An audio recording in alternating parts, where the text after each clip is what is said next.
Okay, so let's talk about the program. You'll spend 14 days in Cuba, leaving on January 2nd and returning on the 16th.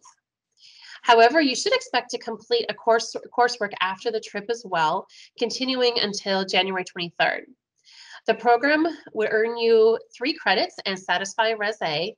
It is open to students who have a cumulative GPA of 2.0 or above and who are at freshman level or higher. So if you've completed your first term of your freshman year during fall, then your first opportunity to study abroad will be during winter term 2021. With that, I'll turn it over to you, Dr. Newsome, to share more about the program. So critical cultural competence is what is considered a racial and ethnic studies A course for students at UW-Stout. And it also is a requirement for the HDFS major. One of the things that I think is really important in this course is that we provide students with an immersion into the material. That can only happen so much when you're in the classroom. I believe that having this program outside of the classroom is something that would be really beneficial to kind of hammer home the points and ideas that I want students in the classroom to be able to absorb and to retain. And so some of the course objectives, the 2 that I felt like would be most beneficial for the Cuba trip are 1, being able to demonstrate the awareness of one's own racial and cultural heritage. And then, in the process of that, being able to think about how you feel and the ways in which you understand your identity, and relating those to systems of difference, systems of privilege and oppression, and also having an awareness of how your values and biases and normative assumptions, meaning the things you've been taught about how the world functions, influences your ability to connect with people across cultures and races. And then the other one is demonstrated knowledge of the histories, cultures, and racialization experiences of African Americans, American Indians, Asian Americans, Latino Americans, and Euro Americans, and understanding how the sociocultural historical contexts shape the identities and relational dynamics of the program. And so there are a few assignments that you'll have over the course of the time that we are in country. And then there are a couple of assignments that you will have once we are done and back here in the States as well to finish out the course. And some of those assignments include you writing time, doing some reflecting on the places that we visited and the things that we've learned for that day in particular. We do things in the morning, we do things in the evening, and I know that Jason's going to talk more about the schedule and what that looks like, but I won't go into any detail with that. But some of the ways in which we will do debriefings or even class time is talking about demystifying ideas about the impact of cultural history on the Cuban people.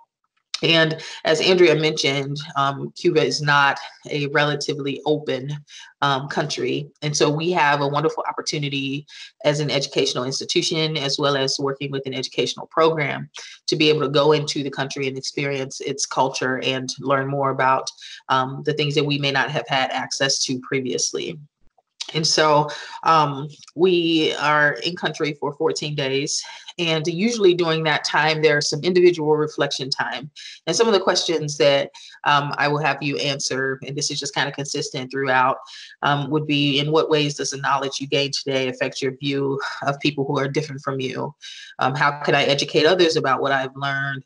And how has racism, discrimination, and exploitation of difference played a part in the Cuban culture? And so that's just a really quick overview of the types of things that we will talk about, the types of things that we will kind of be on the lookout for, and just kind of the awareness that we'll have as we interact with the people, as well as with the different, people who are providing educational time to us, and the ways in which we can continue to learn about cultural differences and be culturally competent in a more immersive way.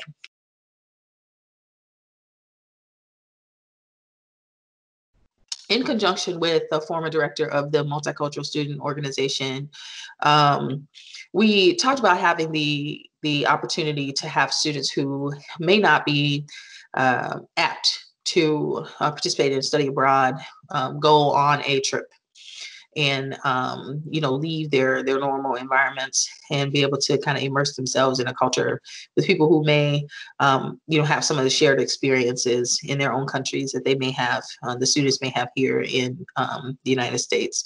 And we chose Cuba because it's not very far away, and it's easily gotten to by plane. We don't have to do a whole lot of quote unquote international travel. We can do so on maybe 2 flights. And it also provides the students with an opportunity to see a diaspora as opposed to a singleized country. And so we'll talk more about that diaspora and kind of Afro-Cuban traditions and that sort of thing as well. But the whole premise was to be able to provide an opportunity for students who don't normally study abroad to be able to do so.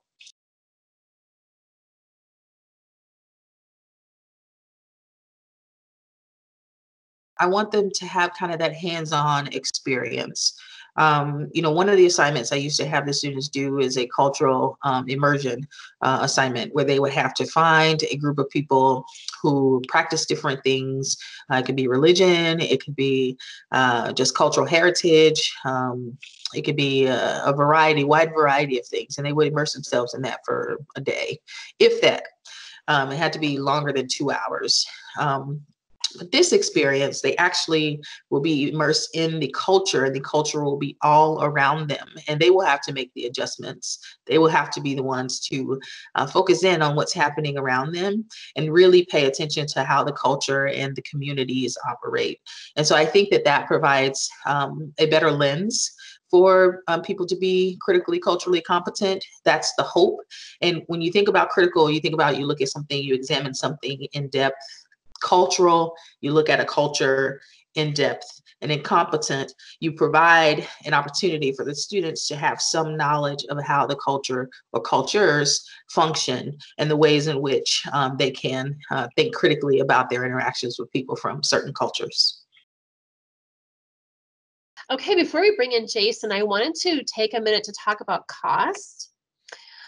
The total estimated cost is $6,080, which includes the program fee of $5,550 that covers tuition and fees, airfare, local transportation, accommodation, cultural events, and some meals.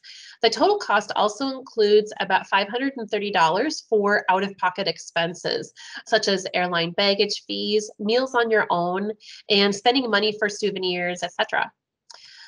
Finally, remember that we have a great section on our website called Finances, where you can learn about your options to use financial aid, apply for loans, and use scholarships and crowdfunding sites to finance your experience.